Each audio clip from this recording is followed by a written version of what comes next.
आज हर एक मनुष्य यही चाहता है कि उसके घर में सुख समृद्धि रहे। वो सुख और समृद्धि उसके घर में कैसे रहती है? सुख और समृद्धि उसके घर में तब रहती है जब उसके घर में जितने भी लोग हैं वो धार्मिक होते हैं, पूजा पाठ करते हैं, बड़ों का सम्मान करते हैं, सेवा करते हैं,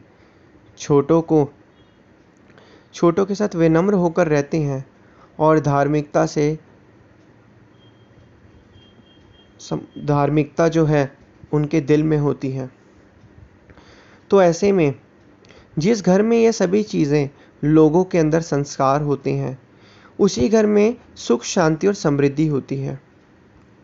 जिन घरों में साधु संतों की सेवा होती है, परमार्थ का कार्य होता है, उसी घर में जो है सुख शांति रहती है और जो जीवन है लोगों का वो आनंद में व्यतीत होता है और समृद्धि भी रहती है। ऐसे में एक बार की बात है, एक सेठ रहता था नगर में। वो बहुत ही अमीर था, धन धान्य से भरपूर था और हमेशा ही लोगों की मदद करता था और विनम्र भाव होकर रहता था। सभी लोगों की धन दौलत से मदद करता था। उसके घर में सुख शांति का वातावरण था। बच्चे सब धार्मिक आध्यात्मिक से जो थे प्रेरित होते थे। उसके घर में संतों की जो है सेवा होती थी। जो भी धन वो कमाता था या जो भी धन उसके पास होता था, उससे वह लोगों की मदद करता था, उससे वह परमार्थ का कार्य करता था और लोगों की सेवा करता था। जनहित में वह वो धन लगाता था और सभी के सभी लोग जो थे उसकी प्रशंसा करते थे कि आपके पास तो आप तो बहुत ही धनवान हो, ये है वो है। तो सेठ जी हमेशा विनम्र होकर यही कहते थे कि मैंने तो कुछ नहीं किया, ये तो माता लक्ष्मी जी की कृपा है, उनकी कृपा से ही सब कुछ ये हो रहा है। तो ऐसे में सभी लोग उनके जो थी धन दौलत वगैरह को देख के बहुत ही प्रसन्न होते थे और वह लोगों की मदद भी करते थे। एक दिन जब सेठ जी रात को सो रहे थे तो उनके सपने में एक देवी आई। उन्होंने देखा कि वो देवी उनके घर से जा रही है।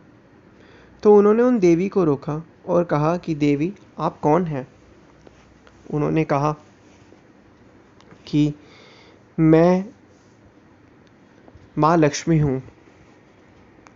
उन्होंने कहा कि मैं बहुत समय से आपके घर में हूँ और आपने लक्ष्मी का जो था सदुपयोग किया है, लोगों का हमेशा मदद की है, लोगों की जनहित में सेवा करी है, नगरों में कुएं बनवाए हैं, लोगों की धन दौलत से मदद करी है और संतों महापुरुषों की सेवा करी है। अब समय आ गया है कि अब मैं जाती हूँ। तो उन्होंने कहा नहीं माँ आप रुक जाइए। उन्होंने कहा नहीं, अब समय आ गया कि अब मुझे जाना चाहिए। तो तुम जाते वक्त जो है कुछ मांग लो मेरे से, जो भी तुम मांगना चाहो। तो ऐसे में सेठ जी ने सोचा। सेठ जी जब माँ लक्ष्मी के उन्होंने दर्शन दीदार किए तो सेठ जी जो थे विनम्र होकर बोले, हे माँ लक्ष्मी मुझे कुछ नहीं चाहिए, आपने आज सपने में आके मुझे दर्शन दिए, मैं इसमें ही खुश हूँ। तो जब माँ लक्ष्मी जी प्रसन्नता के साथ जब उनकी प्रशंसा कर रही थी कि आप लोगों की मदद करी, सेठ जी ने तो वैसे वो प्रशंसा लोगों से भी सुनी, लेकिन जब उन्होंने वो प्रशंसा माँ लक्ष्मी जी के मुख से सुनी तो सेठ जी और प्रसन्न हुए और उनकी आंखों में से आंसू आ गए। उन्होंने कहा नहीं माँ देवी, आपने जो भी मुझे दिया सब कुछ, मैं उसका बहुत ही आभारी हूँ। मेरे पास आज सब कुछ है और मैं बहुत खुश हूँ कि आपने आज मुझे दर्शन दिए हैं। अब मेरा जीवन जो है वह सार्थक हो चुका है, मैं संतुष्ट हूँ। तो यह बात सुनकर माँ लक्ष्मी जी प्रसन्न हुए। उन्होंने कहा चलो ठीक है, अगर आपको कुछ नहीं चाहिए तो आप अपने पारिवारिक जन के लिए भी कुछ मांग सकते हो। तो सेठ जी ने कहा ठीक है, मैं परिवार वालों से एक बारी पूछ के फिर मैं आपको बताता हूँ कि उनको क्या चाहिए। तो ऐसे में अगला दिन हुआ। सेठ जी के घर में उनकी 4 बहुएं थीं। उन्होंने चारों बहुओं को ये वृतांत सुनाया। तो उन्होंने कहा कि ऐसे ऐसे माँ लक्ष्मी जी हमारे सपने में आई, तो आप बताओ कि तुम्हें क्या चाहिए। उन्होंने कहा अगर आपको कुछ नहीं चाहिए तो आपके प्रियजनों को क्या चाहिए। तो ऐसे में सेठ जी ने अपनी सबसे बड़ी वाली बहू से पूछा। उसने कहा कि पिताजी, आप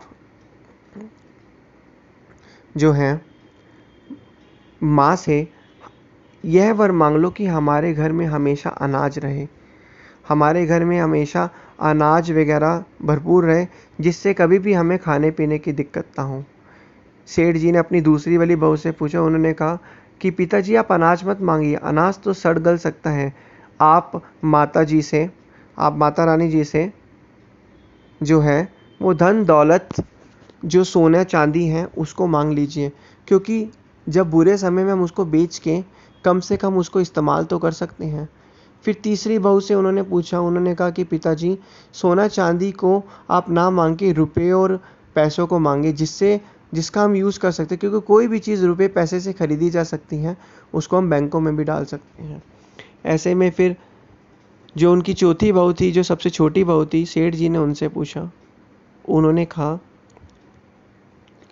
कि पिताजी, आप माता रानी जी से यह मांगिए कि हमारे घर में इतने समय से जो है भक्ति पूजा पाठ का माहौल चल रहा है, सभी के सभी बच्चे एक दूसरे का सम्मान करते हैं, संतों महापुरुषों की सेवा चल रही है, तो आप जो है हमारे जो माता रानी जी से यह मांगे कि हमारे घर में जो है बरकत बनी रहे, सुख शांति और आनंद में जीवन सबका चलता रहे, और हमारा जो जितना भी परिवार के जो जन हैं, सभी के सभी जो हैं भक्ति से भरपूर रहें, और हमेशा हमारे घर में संतों महापुरुषों की सेवा चलती रहे।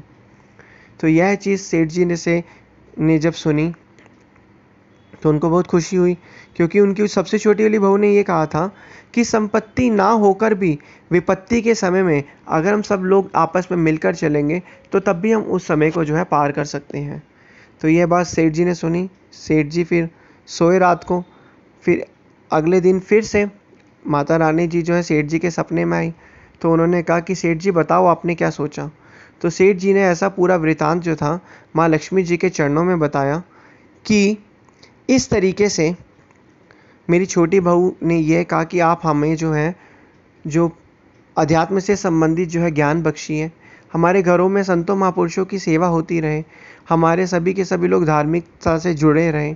तो यह बात सुनी और माँ लक्ष्मी जी ने कहा कि जिस घर में संतों महापुरुषों की सेवा होती है, सभी लोग धार्मिक होते हैं, अध्यात्म से जुड़े रहते हैं, उस घर में तो स्वयं ही प्रभु का, हरि का निवास होता है, और जहाँ हरि का निवास होता है वहाँ तो मैं स्वयं ही उनके चरणों की सेवा में हमेशा रहती हूँ।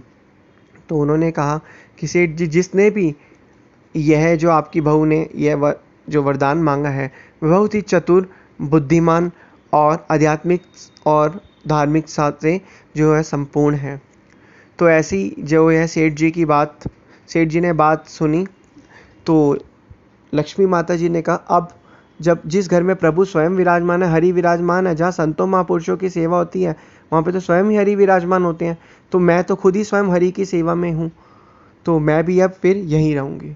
तो यह बात सेठ जी ने सुनी और उन्होंने माता जी को, श्री लक्ष्मी माता जी को प्रणाम किया। तो इसलिए कहने का तात्पर्य यही है कि जो प्रभु को मांगता है तो उसके तो सारे काज अपने आप ही बन जाते हैं और उसको सब कुछ अपने आप ही मिल जाता है। तो इसलिए हमें तो प्रभु को मांगना है, भक्ति रूपी वातावरण को मांगना है। जब हम ये चीज़ मांगेंगे तो हमारे अपने आप ही सारे काम बन जाएंगे।